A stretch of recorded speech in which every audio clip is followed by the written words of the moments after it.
आप सभी का अपने YouTube चैनल पर एक बार फिर से स्वागत है। अपने उत्तर लेखन के क्रम में आज हम बात करने वाले हैं पश्चिमी घाट और हिमालय की तुलना करनी। प्रश्न था पश्चिमी घाट की तुलना में हिमालय में भूस्खलन की घटनाओं के प्रायः होते रहने के क्या कारण हैं। मतलब पश्चिमी घाट की तुलना में हिमालय में भूस्खलन की घटनाएं अक्सर होती रहती हैं, इसके क्या कारण हैं आपको बताने थे। तो सबसे पहले भूस्खलन के बारे में आपको पता होना चाहिए कि भूस्खलन एक प्राकृतिक घटना है एक प्रकार से देखा जाए, जिसमें गुरुत्व बल, ढाल की प्रवणता, वहाँ पे वायु का वेग और बहुत सारी ऐसी चीज़ें, वर्षा की उपलब्धता किस हिसाब से वर्षा होती है, ये सारे रीजन, ये सारे कारक हैं भूस्खलन के जो भूस्खलन को प्रभावी बनाते हैं ज़्यादा या कम। जैसे सबसे पहली बात ढाल की प्रवणता, दूसरी बात हवा का वेग, तीसरी बात वर्षा कितनी होती है, वर्षा की अनुपलब्धता। ये सारे कुछ महत्वपूर्ण कारक हैं जो भूस्खलन की घटनाओं के लिए जिम्मेदार होते हैं।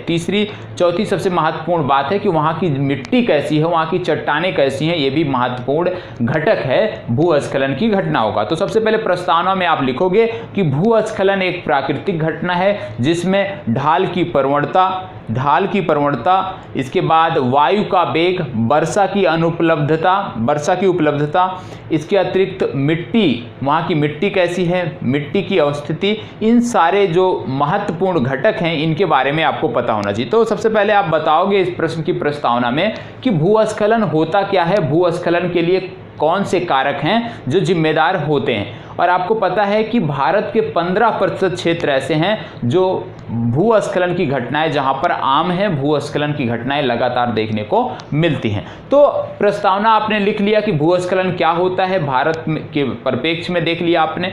अब आपको देखना है कि पश्चिमी घाट की तुलना में हिमालय में क्यों भूस्खलन ज़्यादा होता है। इसके बाद में यदि देखें तो आप देखोगे कि हिमालय एक नवीन बलित पर्वत है, जबकि पश्चिमी घाट एक प्राचीन घर्षित ब्लॉक पर्वत है। जो हमारा घाट है, पश्चिमी घाट पर्वत जो है, ये पुराना माउंटेन है, इसको बोलते हैं, क्या बोलते हैं यहाँ पे, ब्लॉक पर्वत। तो ब्लॉक पर्वत है, जबकि हिमालय हमारा क्या है, नवीन पर्वत है। मतलब इसमें कुछ ना कुछ घटनाएं होती रहती हैं, अभी भी ये लगातार इसका बढ़ ही रहा है। हिमालय की यदि आप देखो, माउंट एवरेस्ट की ऊंचाई की बात हुई थी कि लगातार ये बढ़ती जा रही है। तो हिमालय जो है एक नवीन बलित पर्वत है, जबकि पश्चिमी घाट एक प्राचीन घर्षित ब्लॉक पर्वत है। परिणामतः दोनों की मिट्टियों और पत्थरों की संरचना में भी अंतर है, क्योंकि जो पुरानी है, जैसे पश्चिमी घाट है तो ये बहुत पुराना है, तो यहाँ की जो पत्थर हैं बहुत पुराने युग के हैं। मिट्टी जो है यहाँ पे अलग है। हिमालय की जो हिमालयी रीजन है, आप देखिए, जम्मू कश्मीर ले लीजिए, हिमाचल ले लीजिए, उत्तराखंड ले लीजिए, इधर फिर अरुणाचल प्रदेश ले लीजिए, सिक्किम ले लीजिए, इन सारे रीजन में जो मिट्टियाँ देखने को मिलती हैं, उन मिट्टियों दोनों में मूलभूत अंतर है। फिर इसके बाद आपको क्या देखने को मिलता है कि पश्चिमी घाट की ऊंचाई एवं ढाल की तीव्रता हिमालय की अपेक्षा कम है। क्योंकि पश्चिमी घाट की जो ऊंचाई है वही कम है, तो निश्चित रूप से ढाल की तीव्रता कम होगी ही, जबकि हिमालय की ऊंचाई ज़्यादा है और ढाल की तीव्रता भी वहाँ पे ज़्यादा है। इस वजह से भी क्या होता है कि थोड़ा सा ही बारिश यदि हो जाती है, बर्फ जो है वही यदि गलने लगती है तेजी से, तो भी वहाँ पे भूस्खलन की घटनाएं देखने को मिलती हैं, क्योंकि ढाल की जो प्रवणता है ये महत्वपूर्ण कारक है भूस्खलन की घटनाओं में। इसके बाद यदि देखें तो हिमालय नदियां भारी मात्रा में जल एवं अवसाद प्रवाहित करती हैं, जिससे पहाड़ी ढालों पर दबाव पड़ता है। आप जानते हैं कि हिमालय रीजन में बहुत सारी नदियां निकलती हैं, बहुत सारी नदियों का उद्गम स्थान हिमालय है। ऐसे में क्या होता है कि जो हिमालयी नदियां हैं, जब भी बारिश के मौसम में, खासकर कि जब नदियाँ ये भारी मात्रा में बारिश होती है पहाड़ों पर, तो मिट्टी का कटाव बहुत ज़्यादा होता है और ये नदियाँ जल के साथ साथ अवसाद का भी साथ लेकर चलती हैं। मतलब जल एवं अवसाद को भारी मात्रा में ये लेकर चलती हैं। इसके बाद आप इसमें क्या देख सकते हो, जबकि पश्चिमी घाट की जो नदियां हैं वहां पर अवसाद की कमी है, अवसाद की मात्रा उस अनुपात में नहीं रहती। एक महत्वपूर्ण कारक ये हो गया। इसके बाद देखें कि हिमालय में सर्दी में जमी हुई जो बर्फबारी है वो गर्मियों में पिघलती है, और जब गर्मियों में पिघलती है, जब टेम्परेचर बढ़ता है और बर्फ पिघलता है, तो भारी मात्रा में वहां से क्या होता है, मिट्टी का कटाव शुरू होता है, और जब मिट्टी का कटाव होगा तो परिणामतः भूस्खलन की समस्या आपको देखने देखने को मिलेगी। और क्या है, पश्चिमी घाट में तेज बारिश भूस्खलन के लिए जिम्मेदार है। जो हमारा पश्चिमी घाट है, यदि वहां पे भूस्खलन देखने को मिलता है तो उसका जिम्मेदार सिर्फ और सिर्फ बारिश होती है, तेज बारिश। क्योंकि आप जानते हैं पश्चिमी घाट को देखते हैं तो पश्चिमी घाट के पश्चिमी भाग पर बहुत ज्यादा वर्षा होती है। क्यों वर्षा होती है? क्योंकि जो हवाएं आती हैं, हमारी जो अरब सागर की हवाएं आती है, अरब सागर की जो विंड आती है, वो चट्टानों से टकराकर भारी मात्रा में वर्षा करती है। तो वर्षा यहाँ पे महत्वपूर्ण कारक है मिट्टी के कटाव का। जबकि पश्चिमी घाट पर्वत जो है भूकंप के दृष्टि से अपेक्षाकृत स्थिर है।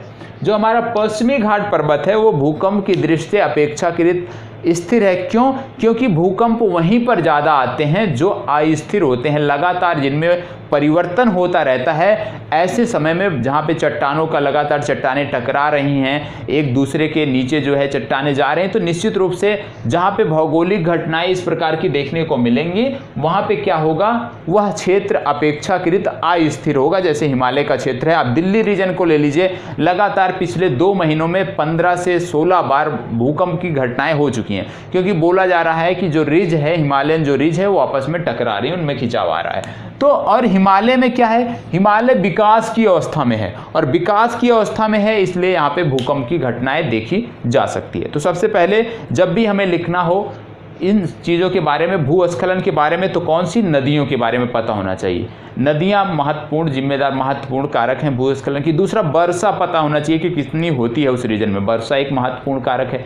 तीसरा, ढाल की प्रवणता, ऊंचाई, समुद्र तल से ऊंचाई, ये एक महत्वपूर्ण कारक है। तो इस तरह के जो महत्वपूर्ण कारक है, जैसे प्रश्न आपने पढ़ा तो आपको महत्वपूर्ण कारक तुरंत दिमाग में आना चाहिए कि भाई कहीं भी भूस्खलन क्यों होता है। क्योंकि यदि ढाल ज़्यादा होगा तो भूस्खलन ज़्यादा होगा, वर्षा ज़्यादा होगी तो भूस्खलन ज़्यादा होगा। इसके अतिरिक्त क्या है, वहाँ पे जो है जो जलवायु वहाँ की है, वहाँ पे पेड़ पौधों की मतलब पर्यावरण, वहाँ पे पर्यावरण संरक्षण के प्रति काम उतना अच्छा नहीं होगा। पेड़ पौधे नहीं लगे होंगे ढलानों पे तो निश्चित रूप से मिट्टी का कटाव ज़्यादा होगा। तो क्या महत्वपूर्ण कारक हैं वो आपके दिमाग में तुरंत आने चाहिए, और बेहतर उत्तर एक कैसे लिखा जाए इसके बारे में पूरा प्रयास किया है। अब निष्कर्ष में क्या लिख सकते हो? निष्कर्ष में आप बता सकते हो कि हिमालय क्षेत्र में मानव गतिविधियाँ लगातार बढ़ती जा रही हैं। जिस प्रकार से पश्चिमी घाट में मानव गतिविधियां देखने को नहीं मिलती हैं उस अनुपात में, लेकिन हिमालय क्षेत्र में लगातार मानव गतिविधियों में वृद्धि देखी जा रही है। दूसरा क्या है कि हिमालय जो क्षेत्र है, लगातार हिमालयी क्षेत्र के जो जंगल हैं उनको काटा जा रहा है और अवैज्ञानिक तरीके से उनकी कटाई हो रही है। उनके स्थान पर नए जंगलों का, नए वृक्षों का रोपण नहीं हो रहा है। तो एक समस्या यह भी है, इस वजह से भी इस क्षेत्र में देखने को मिलते हैं। तीसरी बात कि हिमालय जो क्षेत्र है ये बसावट की दृष्टि से बहुत घना बसा हुआ है। चाहे आप उत्तराखंड की बात कर लीजिए, हिमाचल की बात कर लीजिए, तो ये बहुत ही घने बसावट वाले क्षेत्र हैं। तो ऐसे क्षेत्रों में क्या देखने को मिलता है कि जनसंख्या जो है बेतरतीब ढंग से जो है वहां पे बसाई गई है, जिससे एक प्रकार से पर्यावरण के हित में, पर्यावरण के संरक्षण के हित में पेड़ पौधे उस चट्टानों पे, उस ढलानों पे, उस अनुपात में पेड़ पौधे नहीं लगाए जाते हैं, जिससे बारिश में असामयिक जब बारिश होती है, भारी मात्रा में पहाड़ों पर बारिश होती है, तो मिट्टी का कटाव बहुत ज़्यादा देखने को मिलता है। तो ये महत्वपूर्ण कारक थे। इनके यदि आपने इनमें से 3 से 4 बिंदुओं को भी अपने उत्तर में जगह दिया है तो आपका उत्तर बेहतर उत्तर कहा जाएगा। तो यहीं पे अपनी चर्चा समाप्त करते हैं, कल फिर मिलेंगे। तब तक के लिए इसी प्रकार से हमारे साथ बने रहें। धन्यवाद।